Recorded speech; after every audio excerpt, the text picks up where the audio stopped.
I had planned this trip for months, looking forward to a weekend alone in the mountains. I wanted quiet, distance from people, and a chance to push my own comfort level. The trailhead was an hour from the last town, a narrow dirt road that wound up through pines and scrub. The sun was already low when I parked at the pullout, the sky bruised with orange and purple streaks. My pack felt heavier than it should, but I carried it without complaint, knowing the solitude was worth it.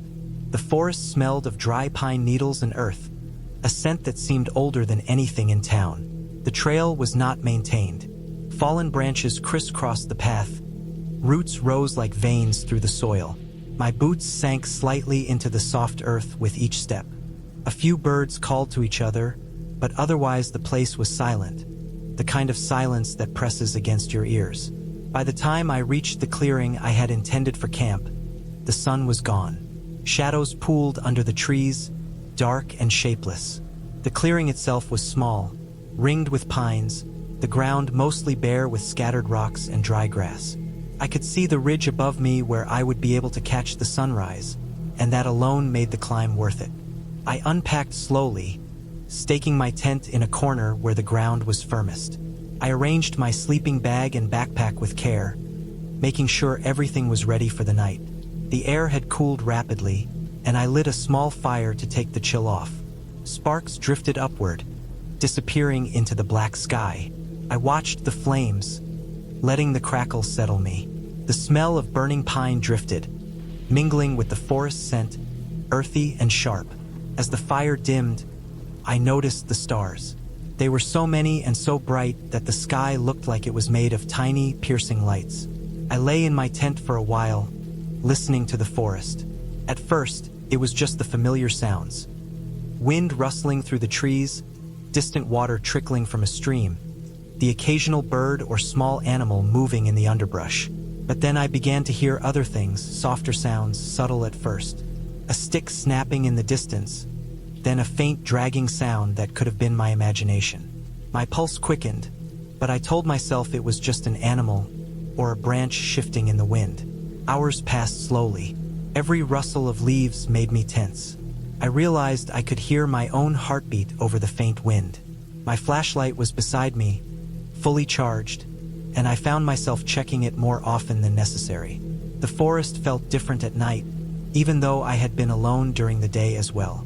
Shadows moved in ways that the sun did not allow. Every tree looked larger, every slope steeper. I could see the outlines of ridges around the clearing, but nothing beyond that. I kept thinking I heard a soft footstep, but whenever I listened carefully, there was only the wind, the shifting of my tent, the faint pop of a dying ember. Around 2 in the morning, I woke to a sound that stopped me in my tracks. It was not a branch snapping or wind. It was deliberate, something scraping lightly across the ground outside the tent, circling.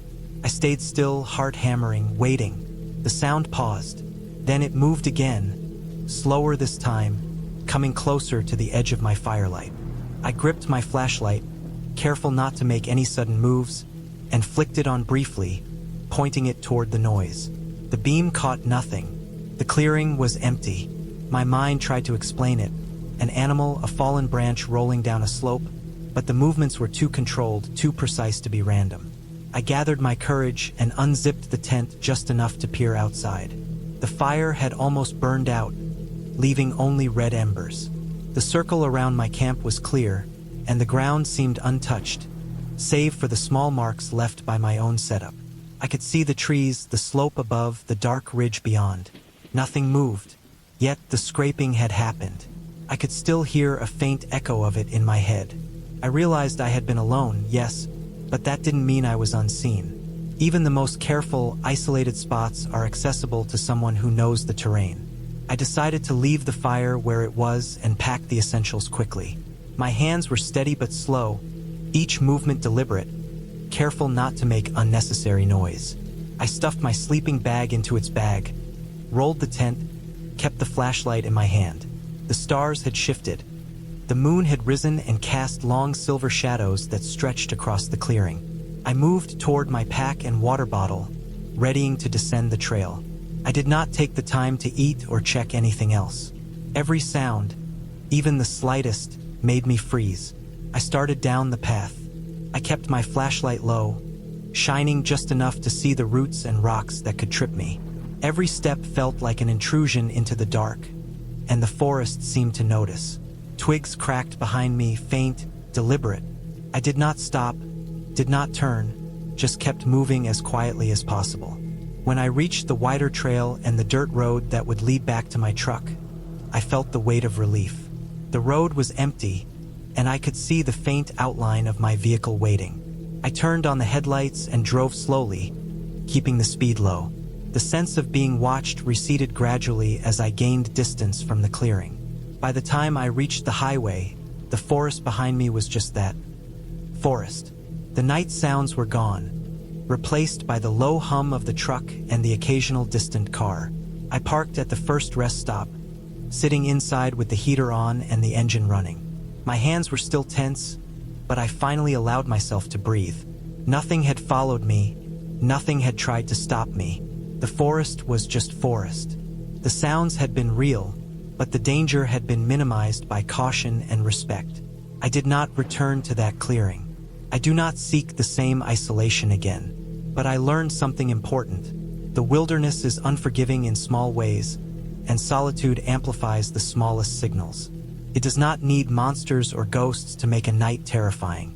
A careful step, a faint sound, a shadow in the right place, and the mind will take over. My weekend alone became a test, not of courage against the unknown, but of patience, observation, and awareness. The forest remained silent as I left, and that silence, in the end, was exactly the answer I needed.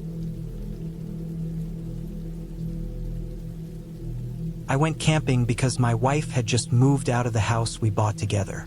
The rooms felt hollow, every sound carried. The refrigerator cycling on in the kitchen felt like a person clearing their throat.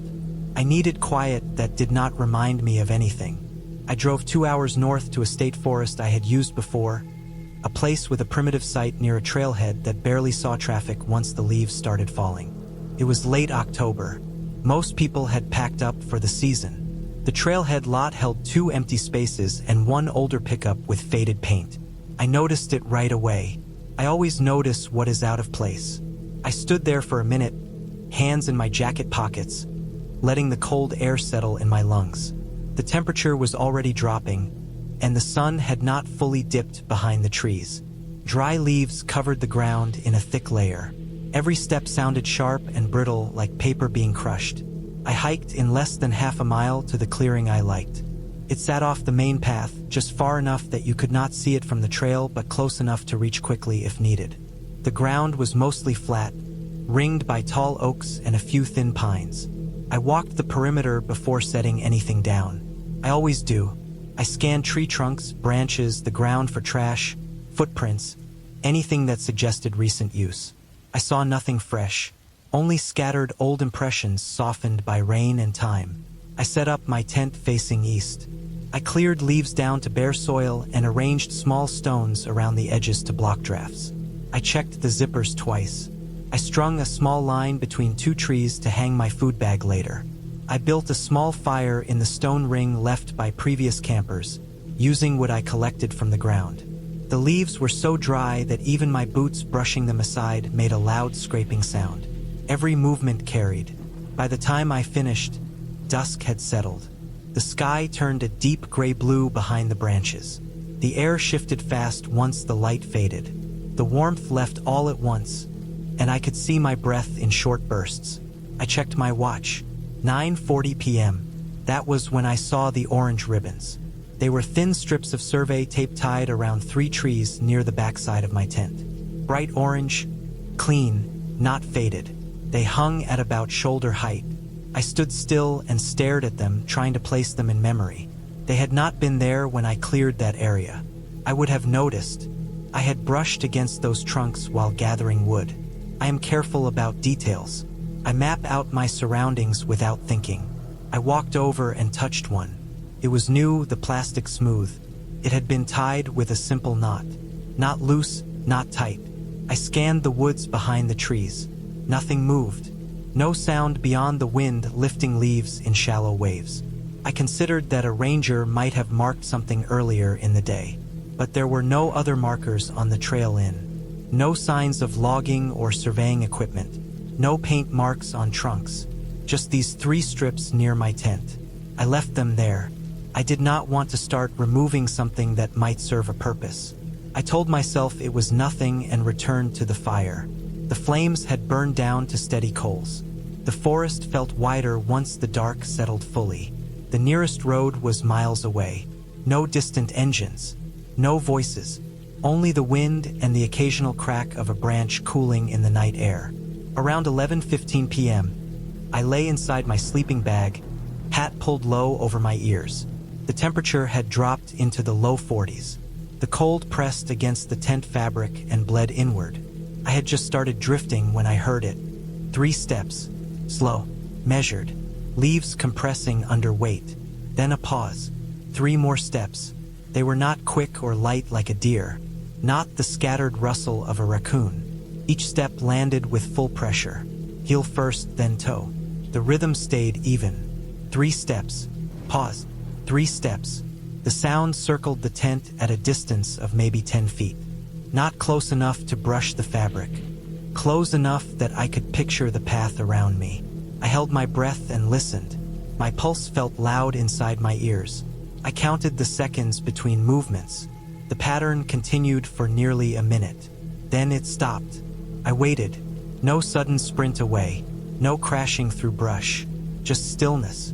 I told myself it was another camper cutting through the woods at night, maybe heading back to the trail. But the steps had formed a loop. No direction outward, just around. I reached for my headlamp but did not turn it on. Light would reveal my exact position. Instead, I lay still, trying to control my breathing. After several minutes, I heard nothing else. At 1:03 a.m., I woke with the sense that something had changed. The forest had gone quiet in a way that felt complete. No wind, no shifting leaves. Then I felt a slight vibration near my feet. The zipper at the base of the tent moved a fraction of an inch. A soft metallic tick as it shifted. It did not slide open. It did not jerk. It tugged lightly, testing resistance. The motion stopped, then came again. Gentle pressure, as if someone held the metal tab between 2 fingers and pulled just enough to feel how secure it was. My body went rigid. I did not move. I did not make a sound. The tug happened a 3rd time, slightly firmer. The tent wall bowed inward from the pressure of a hand resting against it. I could see the faint outline through the nylon, a darker shape against darker night. Then the pressure lifted. I listened for retreating steps. None came. Minutes passed. The silence felt thick. Eventually, exhaustion pulled me under in short, shallow bursts of sleep. When dawn broke, the gray light seeped through the tent walls. Frost had formed along the lower edges of the fabric. My breath hung heavy as I unzipped the door and stepped out. The air smelled damp and metallic. I walked to the back of the tent first. The orange ribbons were gone. No fragments on the ground. No loose pieces caught in bark. The trees stood bare, as they had the day before. Behind my tent, in a strip of damp soil where the ground dipped slightly, I saw the prints. Boot prints. Large. At least size 12. The heel impressions were deep, sharper than mine. The tread pattern was clear, a heavy work boot style with thick lugs. The prints faced toward the tent and stopped about 6 feet away. There were multiple impressions layered over each other in the same spot, suggesting someone had stood there for a long time, shifting weight from foot to foot. From that position, the path of prints curved around the tent in a slow arc. 3 steps visible before the ground turned dry and leaf covered again. On leaves, impressions fade, but the compressed areas still showed flattened shapes. I compared them to my own boots. Mine were smaller, different tread entirely. I pressed my heel into the damp soil beside one of the prints. It did not sink as deep. I scanned the wider area. No sign of a camp nearby. No trash. No fresh fire pit. The trail beyond showed no recent disturbance beyond my own path in. I packed quickly but carefully. I checked every item before loading it into my pack. The zipper tab showed faint scuff marks along the edge, as if rubbed by something rough. When I reached the trailhead lot, the older pickup was gone. Only my car remained. At home, I contacted the forest office and asked if any survey work had been done near that trail. The ranger on duty checked their logs. No scheduled projects. No markers placed in that section for months. I did not return to that site. The explanation settled in slowly over the next few days. Someone had been in those woods that night without setting up a visible camp. They had approached quietly, marked trees near my tent after I finished setting up, likely to track the exact spot in the dark. They had circled to study the layout, testing distance and response. When the fire burned low and the temperature dropped, they came close enough to touch the zipper. They did not open it because I did not react. They could not be sure if I was awake.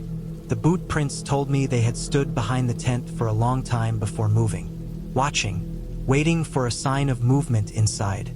The ribbons disappeared because they took them back, removing evidence that they had marked anything at all. Nothing supernatural happened in those woods. Just a person with patience and heavy boots who decided not to take the next step. I still think about how little separated that night from something worse. I took my son camping at the end of October because he had been asking for a real trip, not the kind where we park 10 feet from a bathroom with bright lights. He was 8 and wanted trees, dirt, and a fire he could help build. I chose a national forest about 3 hours from home, far from the main campgrounds. The ranger station map showed a backcountry site near a dry creek bed, 12 miles from the nearest marked camping area. It required a slow drive on a gravel road and then a short hike in. I liked the distance. I wanted quiet. There was no cell service past the ranger station. I knew that before we left, so I bought a cheap set of walkie-talkies from a hardware store. They were plastic, black with orange buttons, powered by 3 AAA batteries each. I brought them in case we got separated while fishing or hiking. They had a small built-in flashlight and a belt clip that felt fragile. I tested them in the driveway before we left. They worked across the street without trouble. That was enough for me. We reached the site in the late afternoon. The air smelled like pine sap and cold soil. The trees were tall and thin, spaced out just enough to see long distances between their trunks. The creek bed was dry, filled with pale stones that clicked under our boots. I set the tent on a flat patch near a cluster of boulders that blocked some wind. My son gathered sticks while I built the fire pit. The sky turned from blue to a dull gray as the sun dropped. The temperature followed. That first evening felt calm. We cooked hot dogs over the fire. He held his stick too close to the flames and burned the bread. He laughed. The sound carried farther than I expected. Once the fire settled into coals, the forest went still. No cars, no distant hum, nothing except an occasional snap from the cooling wood. The quiet felt heavy, like pressure in the ears. Before bed, I placed one walkie-talkie inside the tent near our sleeping bags and clipped the other to my backpack outside. I left both turned off. The batteries were new. I remember sliding the back cover closed and checking the power light once before pressing the button to shut it down. We zipped the tent and crawled into our bags. My son fell asleep fast. His breathing turned steady, soft and even. I lay awake longer, staring at the faint outline of the tent ceiling. The nylon glowed slightly from the moonlight. Every small sound felt amplified. A twig breaking somewhere in the distance made my chest tighten. I told myself it was a deer. This was their space, not ours. I checked my watch at some point. The numbers read 1:38 a.m. I remember because I had been counting the minutes since I last heard anything outside. 2 minutes later, at 1:40, a sharp burst of static cut through the tent. It was loud in that closed space. A dry, crackling rush that filled the air between us. My eyes opened wide. My son did not move. The sound came from inside the tent, near my feet.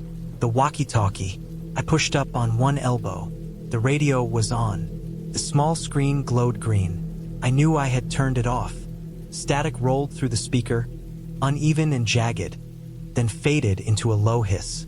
I reached for it slowly, thinking maybe I had pressed something by mistake earlier. Before my hand touched it, the hiss shifted. The noise thinned out. Beneath it, I heard a faint whisper. It was not clear at first.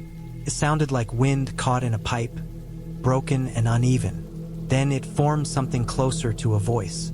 It was distant, strained, like someone speaking from far away with a weak signal. The whisper shaped itself into my son's name. My body went cold. I did not move. I listened. The name came again, softer, dragged out. Then I heard my own voice. It was unmistakable. The tone, the rhythm. Low, controlled, the way I speak when I am trying not to wake him. It said his name once more. My mind tried to sort it out. Maybe someone else nearby had the same model radio. Maybe signals were crossing. I told myself that before panic could take over. Still, the fact that it sounded like me tightened something in my chest. I grabbed the radio and pressed the power button. The screen went dark. The tent fell silent again. I sat there holding it, waiting. 5 seconds passed. 10. Then the radio turned back on in my hand. The green light flickered. Static burst out again, sharper this time. I felt the vibration of the speaker against my palm. I pressed the button harder, longer. It shut off. It powered on again within seconds. This time there was no whisper, only static. I slid open the battery cover with shaking fingers. I pulled all 3 batteries out and dropped them onto the tent floor. The radio went dead in my hand. The silence returned, thick and complete. I did not sleep after that. I lay back down but kept the radio in pieces beside me. My son shifted once, rolled closer, and rested his arm across my side. I watched the faint outline of the tent ceiling until the sky began to lighten. When morning came, I examined the batteries. I carry a small battery tester in my glove compartment for work. I walked to the car and checked them one by one. All 3 were drained. The needle did not move. They had been new the day before. The second radio, the one clipped to my backpack outside, still had full power. I packed slowly. My hands felt stiff. I told my son we were cutting the trip short because I had a headache. He did not argue. On the way out, I stopped at the ranger station. The same ranger who had handed me the map the day before was at the desk. I explained what happened in plain terms. I mentioned the time, the static, the voice, the dead batteries. I kept my tone steady. He suggested radio interference from other campers using similar devices. He said certain weather conditions at night can carry signals farther than expected. He mentioned truckers, hunters, even construction crews miles away. Signals can bounce and distort. He nodded in a way that felt practiced. I told him our site was 12 miles from the nearest marked camping area. He checked the map and agreed it was remote. He said interference can travel much farther than that. On the drive home, I kept replaying the sound in my head. My own voice saying my son's name. It did not feel like a random distortion. It matched my cadence too closely. That night, after we were home, I pulled the radio apart at the kitchen table. I found a small sticker under the battery compartment with a manufacturing date from 5 years earlier. The model had a feature I had not noticed in the store. It included a basic voice-activated transmit mode designed to trigger when it detected sound above a certain level. I searched the model number online and found a manual. The radio could store a short fragment of recent audio to reduce clipping at the start of transmission. It buffered a few seconds of sound. If transmit mode activated accidentally, it could replay that buffered audio over the channel before sending live sound.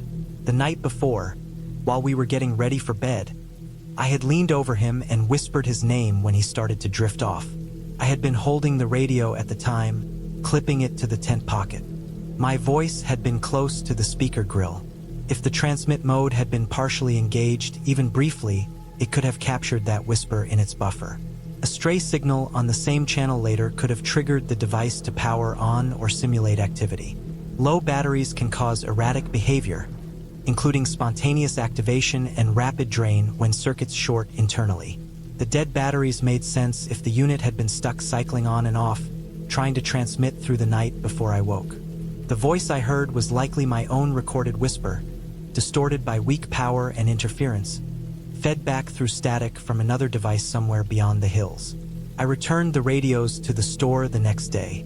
I have not taken my son that far off grid again. We chose the site because it felt private. The campground sat along a state forest in late September, almost empty after Labor Day. Our tent pad was level, ringed by tall pines and scrub oak.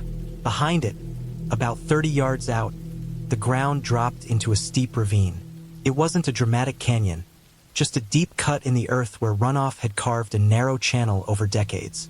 The slope was packed dirt mixed with loose rock, with exposed roots sticking out like ribs. At the bottom, a dry creek bed twisted through brush and fallen limbs. I noticed the ravine when we set up. I walked to the edge and looked down. It was steep enough that a misstep would send someone sliding. The sides were scarred with old erosion. The bottom was shadowed even in late afternoon. I felt a small chill looking at it, but I blamed the shade and the quiet. By dusk, the temperature dropped fast. We cooked on a small stove, cleaned up, and stored our food in the car. The campground had posted warnings about wildlife. Black bears had been seen earlier in the season. Cougars were rare but present in the region. I had read about them before the trip. I knew they were quiet hunters, strong enough to pull down deer. At 9 p.m., as we were sitting inside the tent with a lantern on low, I heard rocks sliding down the ravine. It started as a faint shift, then a cascade of pebbles rattling against each other. It sounded like loose soil giving way. I pictured a small section of dirt collapsing under its own weight. The noise lasted a few seconds, then stopped. The forest returned to stillness. Crickets chirped in uneven waves. Wind moved high in the trees but not at ground level. My girlfriend looked at me, her eyes reflecting the lantern light. I shrugged. Ravines settle. Animals move. I told myself that. Around 10 p.m., the air felt heavier. The temperature kept dropping. We zipped the tent fully and lay down in our sleeping bags. I kept thinking about the slope behind us. Sound carries upward from a ravine. Anything moving down there would echo. At 11 p.m., the scream came. It rose from the bottom, starting low and stretching upward into something long and raw. It did not break for breath. It did not change pitch much. It held steady, like a drawn-out metal scrape layered with a cry. It lasted long enough for my chest to tighten. I counted in my head without meaning to. It went on for what felt like 20 seconds. Maybe less, maybe more. It stopped as suddenly as it began. The forest went silent. Even the insects paused. My girlfriend's breathing became sharp and uneven. She began to cry without sound at first, then small gasps. I felt the same fear but kept still. I knew some animals make sounds that resemble a person screaming. Foxes can. Cougars can. I had watched videos once of cougar calls. They were known to sound like a woman screaming in the woods.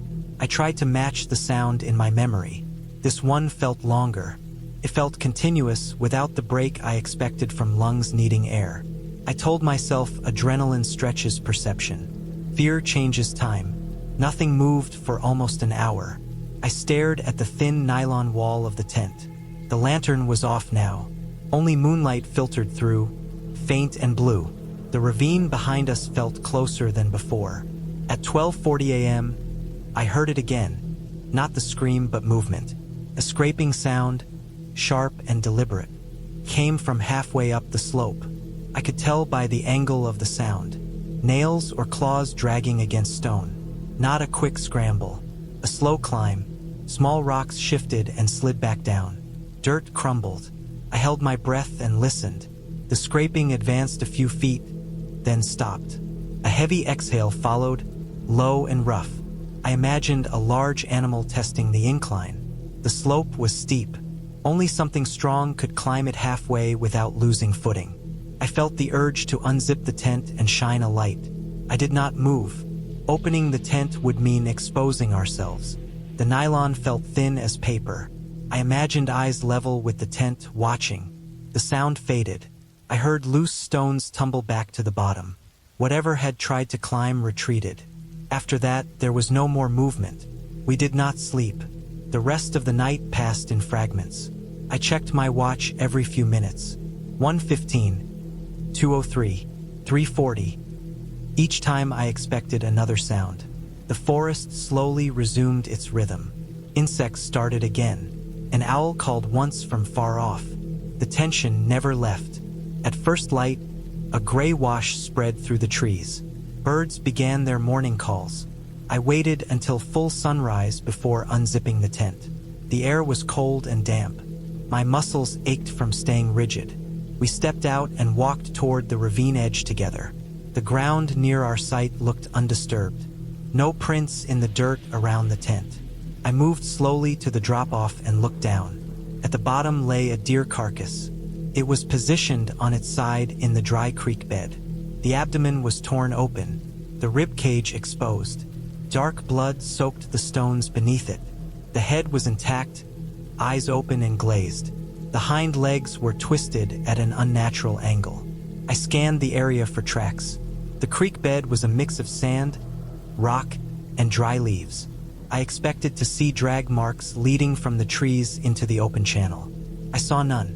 The deer lay in the center as if it had fallen from above. I looked along the slope. The dirt was scuffed in places, fresh slides where rocks had shifted. About halfway up, I saw a section where the soil was disturbed in a vertical line. Claw marks, deep enough to show something had tried to climb. I searched for paw prints at the base. There were partial impressions in softer patches, but nothing clear enough to measure. No obvious path leading away. The brush at the bottom was dense. An animal could have slipped through without leaving a visible trail. The position of the carcass unsettled me most. Cougars are known to drag prey to secluded areas, often covering it with leaves to return later. This deer was open and exposed. It had not been moved far. It looked like it had been taken down right there. I examined the neck. 2 puncture wounds were visible below the jaw, spaced wide apart. That matched a large cat bite. The abdomen was opened cleanly, organs partially consumed. That also fit cougar behavior. They often begin feeding at the internal organs. The lack of drag marks began to make sense when I studied the slope more closely. Above the ravine, about 40 yards upstream, the land leveled out before dropping sharply. If a cougar had chased the deer from that direction, it could have driven it toward the edge. A panicked deer might bolt without seeing the drop. Could have fallen, breaking its legs on impact. The predator could then descend to finish it. That explained the scream. A deer in extreme distress can produce a prolonged, high-pitched cry. In the echo of a ravine, stretched by fear, it could sound unnatural. The length without a break might have been 2 sounds overlapping in my mind, merged by adrenaline. The rocks sliding at 9 p.m. could have been the deer losing footing. The scraping at 12:40 a.m. was likely the cougar attempting to climb the opposite side after feeding, perhaps trying to find a path up toward our site before giving up and circling out another way. We reported the carcass to the ranger station on our way out. The ranger inspected it later that morning. He confirmed it was consistent with cougar predation. He pointed out the bite marks and the feeding pattern. He explained that if the deer had fallen into the ravine during the chase, there would be little need to drag it. The steep walls would already provide concealment. The predator may have intended to return later to cache the remains. Hearing the explanation in daylight, with other campers nearby and vehicles passing, made the night feel smaller. The sounds had shape now.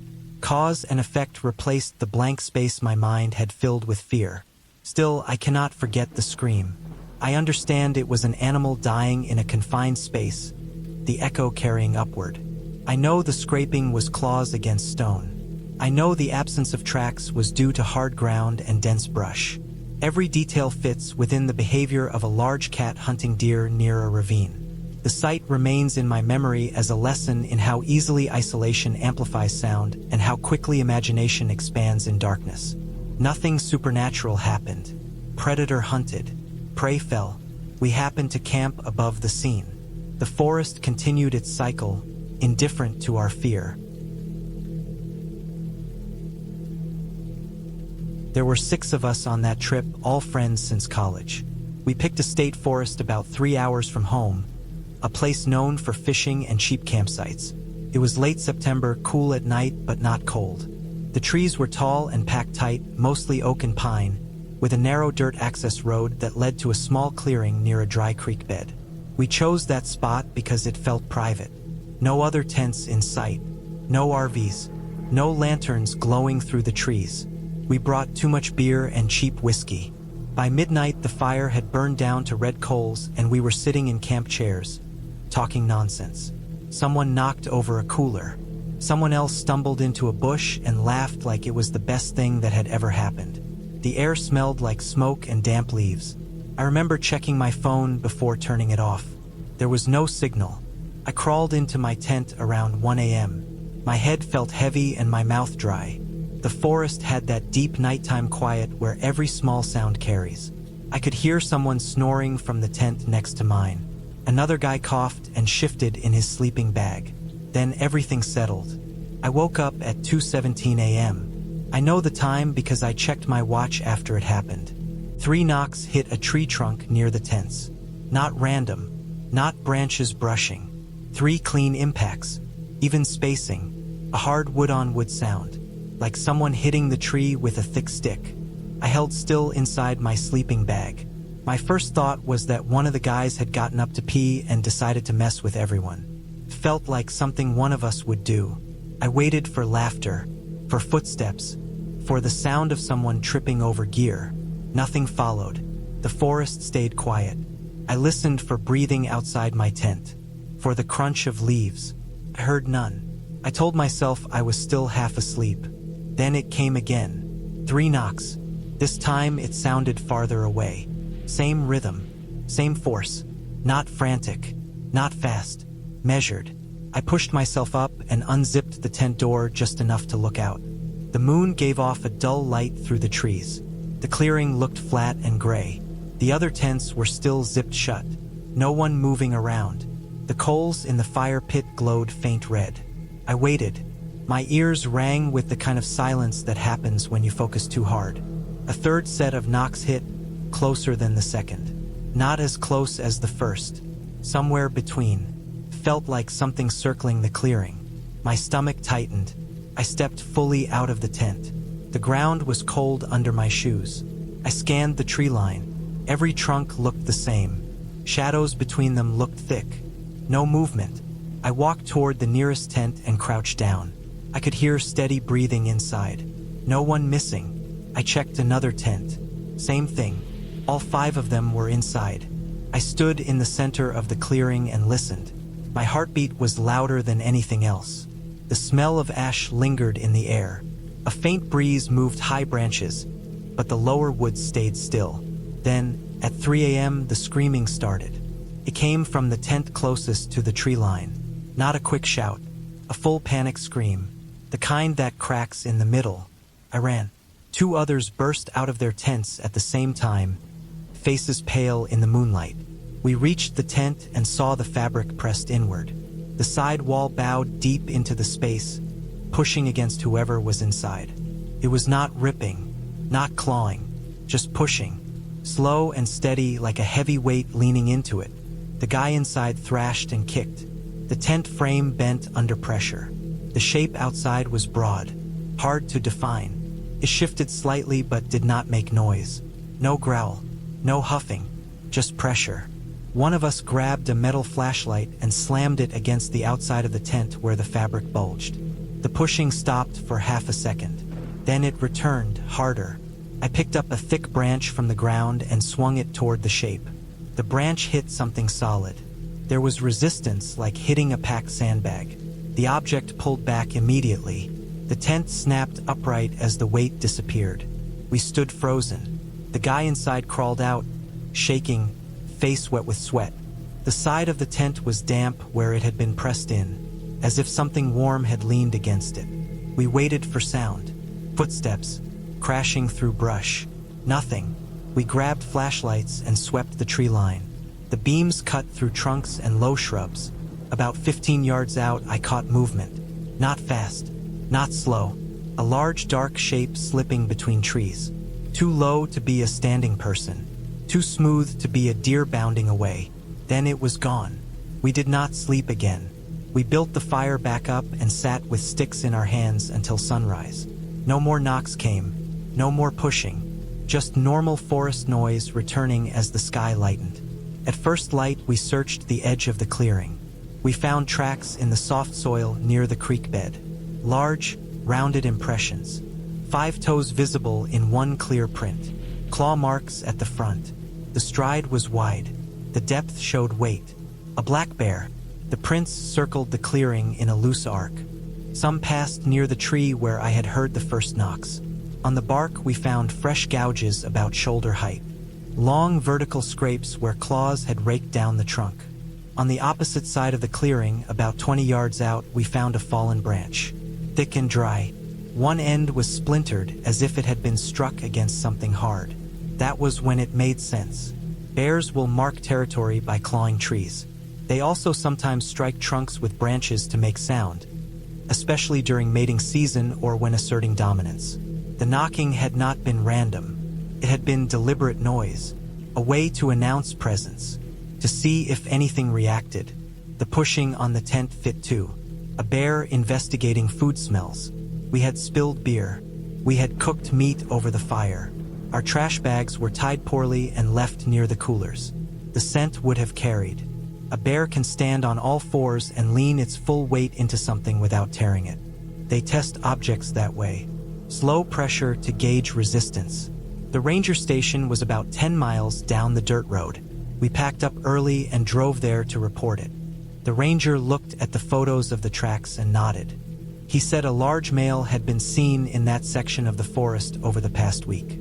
He explained that knocking sounds were not common but not impossible. Bears use whatever is available. He said alcohol and food waste increase risk more than most campers realize. He showed us a display with photos of tents damaged by bears.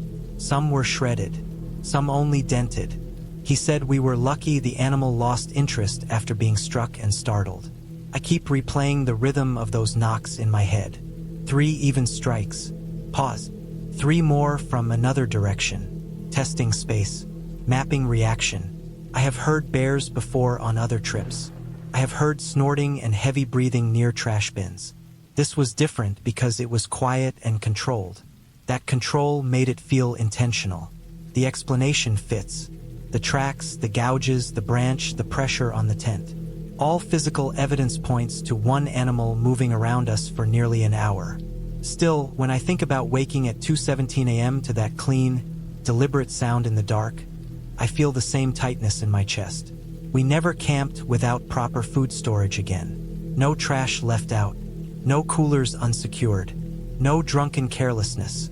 Because something circled us that night, studied us, and decided whether we were worth the trouble. And the only reason it left was because we hit back hard enough to convince it to move on.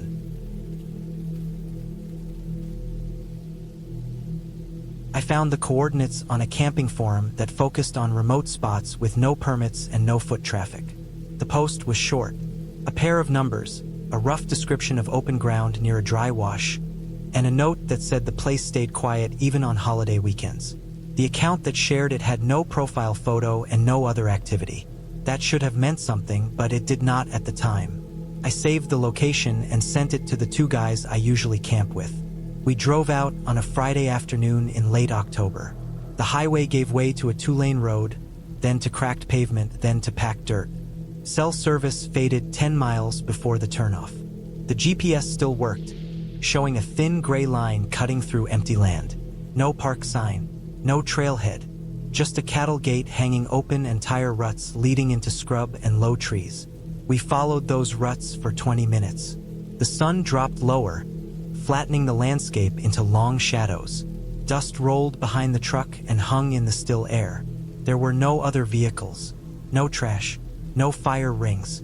It looked unused.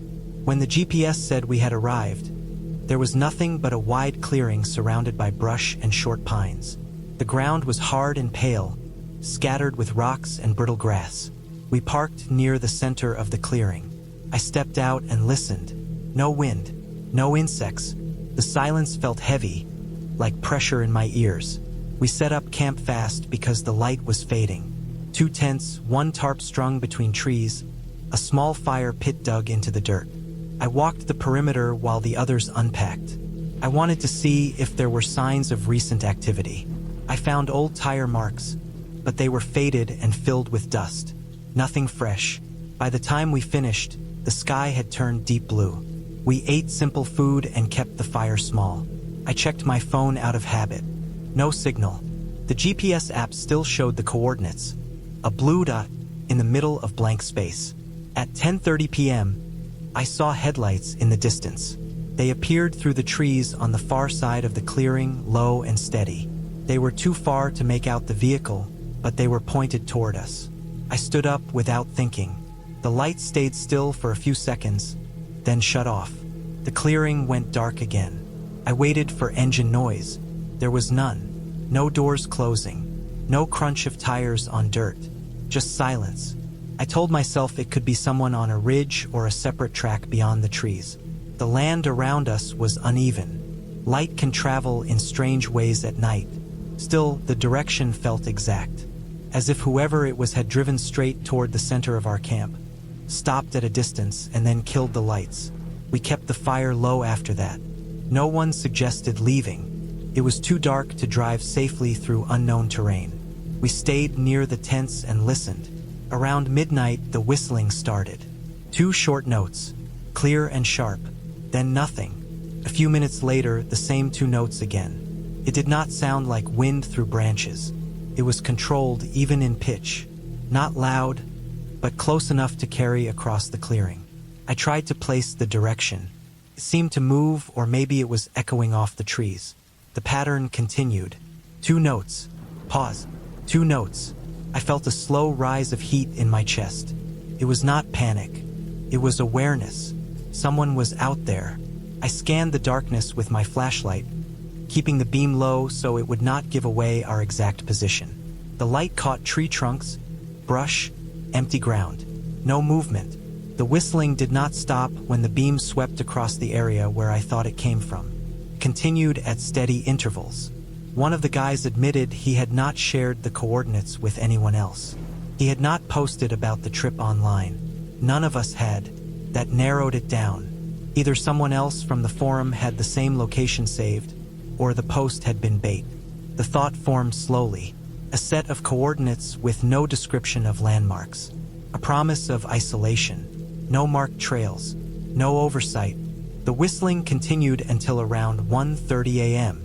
Then it stopped. The silence after it felt worse. I stayed awake, sitting in my tent with my boots on.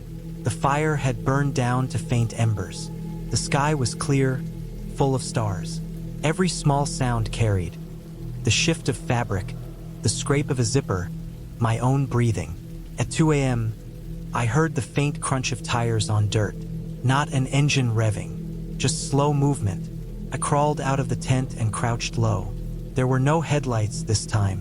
The sound moved around the clearing, circling. I did not use the flashlight.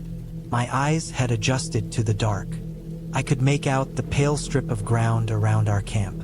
I could not see the vehicle, but I could hear it.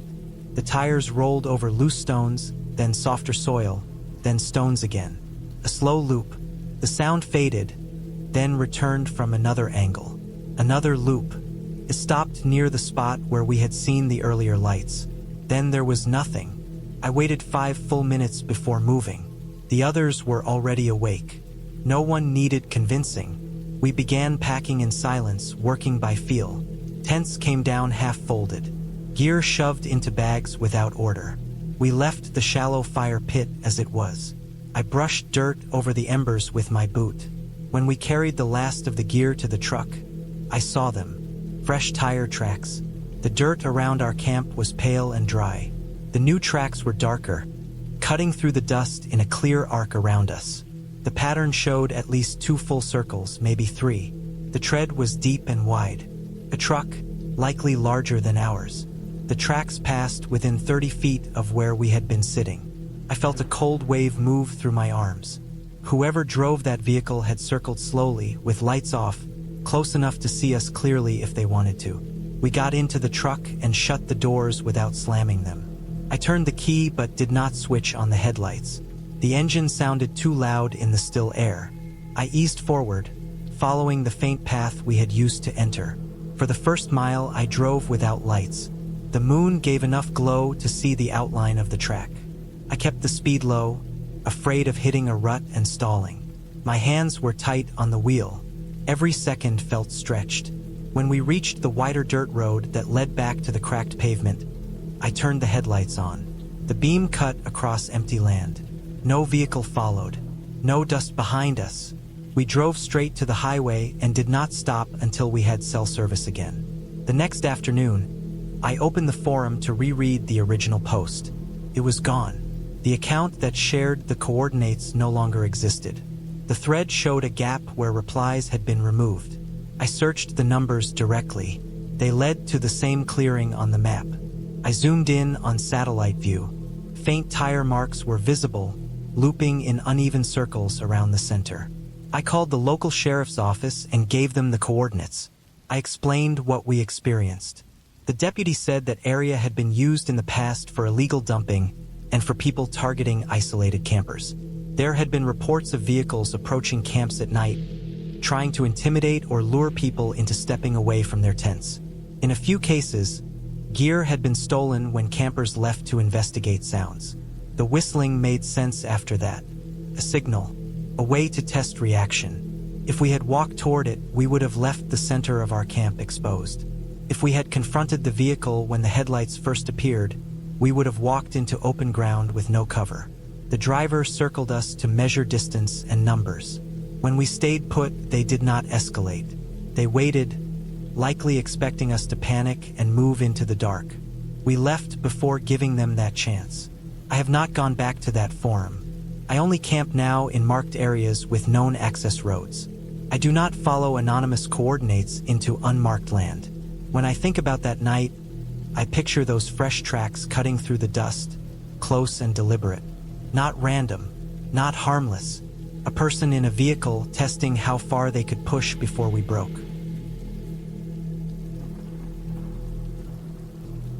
I spend most weekends driving old forest roads and documenting what is left behind.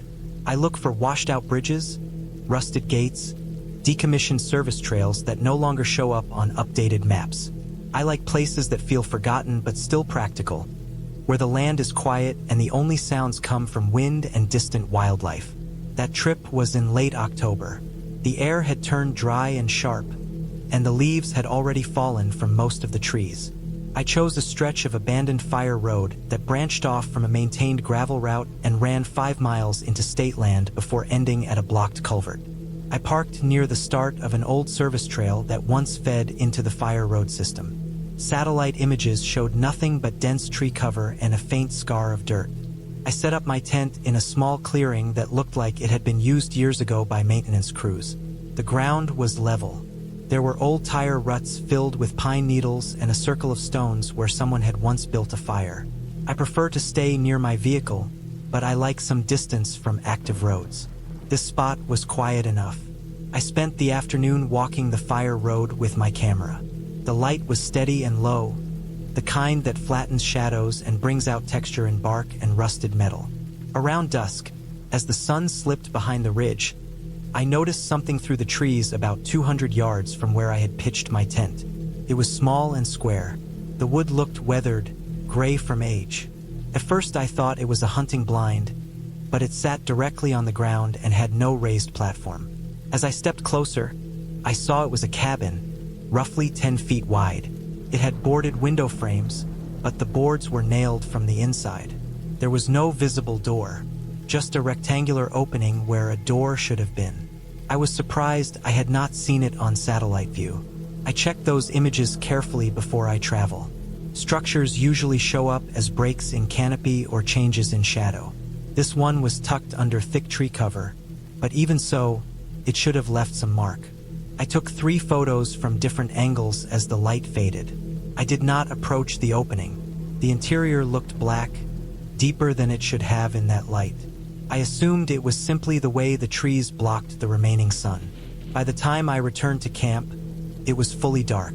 I cooked a simple meal and packed away my gear. I am careful about food storage in forest areas. I sealed everything in my vehicle and hung my trash bag from a branch away from the tent. The night felt still. No wind, no insects. The temperature dropped fast after 9. At 10:20 p.m., I heard a metallic scraping from the direction of the cabin. It cut through the quiet. The sound was slow and deliberate, like a shovel dragged across rock. It lasted several seconds, stopped, then started again. It was not rhythmic like an animal digging. It had weight behind it. I checked the time on my watch because the exactness of the moment stood out to me later. My first thought was another camper. The fire road was not officially closed, just neglected. Someone could have walked in from a different access point. I grabbed my flashlight and stepped away from the tent. I did not call out. I prefer to observe first. The beam of light cut through trunks and low brush as I moved toward where I had seen the structure. The forest floor was uneven but familiar from earlier. Pine needles muffled my steps. When I reached what I judged to be halfway, I slowed down. I expected to see the outline of the cabin between the trees. There was nothing. I walked farther, adjusting my direction based on where I remembered it standing in relation to a large split oak. I reached the oak. I scanned left and right. There was no clearing, no wooden walls, no dark opening. Only trees packed tightly together and undergrowth that looked undisturbed. I circled the area with my light, searching for any sign of a foundation or disturbed soil. Cabins leave traces. Even temporary hunting shelters leave flattened ground or scrap wood. The forest floor was continuous, layered with old leaves and fallen branches. I knelt and touched the ground where I believed one corner had been. It was firm and covered in the same pattern of decay as the rest of the area. I felt a shift in my stomach that I cannot describe as fear, more like confusion tightening into something colder. I walked the perimeter in a slow arc, counting steps from the oak to where I had stood at sunset. The distance was correct. The angle was correct. The cabin was not there. I returned to camp with my light off, using the dim glow of my lantern to guide me. Back at the tent, I sat in my folding chair and opened my camera. The 3 photos were there, time-stamped between 6:12 and 6:18 p.m. The first image showed the cabin through trees, gray walls, and boarded frames. The second was closer, centered on the opening. The third captured the sidewall, the boards over the windows nailed in uneven lines. I zoomed in on the second photo. The doorway appeared darker than black. It did not look like shadow. It looked dense, like an absence of detail. As I enlarged the image further, I noticed something that made my chest tighten. The interior walls of the cabin, visible faintly in the first photo, should have formed a right angle at the back. In the zoomed image, a shape occupied part of that angle. It was not centered. It leaned slightly to one side, blocking what should have been the corner. The lines did not match the geometry of the room. It was not shaped like furniture. It was too vertical and too narrow. I checked the other 2 photos. In one, the opening was partially obscured by a tree branch. In the last, the doorway was at an angle and the interior was less visible. Only the second image showed the shape clearly. I considered that it might be a trick of compression or digital noise. I toggled between zoom levels. The shape remained consistent. It did not blur like artifact. It held its outline. I slept inside my vehicle that night instead of the tent. I locked the doors and kept the camera on the passenger seat. The scraping sound did not repeat. The rest of the night was silent. At first light, I walked back to the spot in full daylight. I measured distances from my camp to the oak and from the oak to where I had stood when taking the photos. The math was correct. I examined the ground for footprints other than my own. There were none. No sign of a structure ever being there. I drove out mid-morning and stopped at a ranger station on the way back to the highway. I did not mention anything unusual. I asked about old maintenance cabins in the area. The ranger pulled up a map and showed me the nearest historical structure, 3 miles west of where I had camped. It had been removed in the early 1990s. There were no other records of buildings along that branch. When I returned home, I transferred the images to my computer. On a larger screen, the details were clearer. The wood grain on the walls was sharp. The boards over the window frames showed rusted nail heads. The opening remained darker than the surrounding shadows. The shape inside was still present. I overlaid grid lines to check perspective. The interior angle of the back wall should have been visible. The shape disrupted it. Its edges were straight but not aligned with the cabin's structure. I considered that someone might have built a temporary structure and removed it within hours, but the absence of any physical trace contradicted that. I thought about errors in memory, but the timestamps and images anchored the event. The scraping sound could have been metal equipment dragged by someone dismantling the cabin. That would explain the noise. It would not explain the lack of debris or tire tracks. After a week of staring at the files, I deleted them. I told myself I was tired of analyzing a simple mistake. The deletion was permanent. I emptied the recycle bin without thinking. The moment I did, I felt a sharp regret. The images were the only evidence that the structure had existed, even if only briefly. Months later, I returned to the same fire road. I parked in the same clearing and walked to the oak. The forest looked unchanged. No cabin, no clearing. I stood there until dusk, watching the light fade in the exact direction where the doorway had once faced me. Nothing appeared. I still photograph abandoned roads. I still camp alone. I have not seen another structure that vanished. The most reasonable explanation is that I misjudged distance and photographed a cabin farther away, then walked to the wrong location at night. The trees can distort depth. Light can compress space. The scraping could have come from elsewhere and echoed. That explanation fits most of the facts. What does not fit is the geometry in that doorway. The angle of the interior corner and the shape that blocked it were fixed in the image. I had the proof on my camera. I erased it. That decision stays with me more than the cabin itself.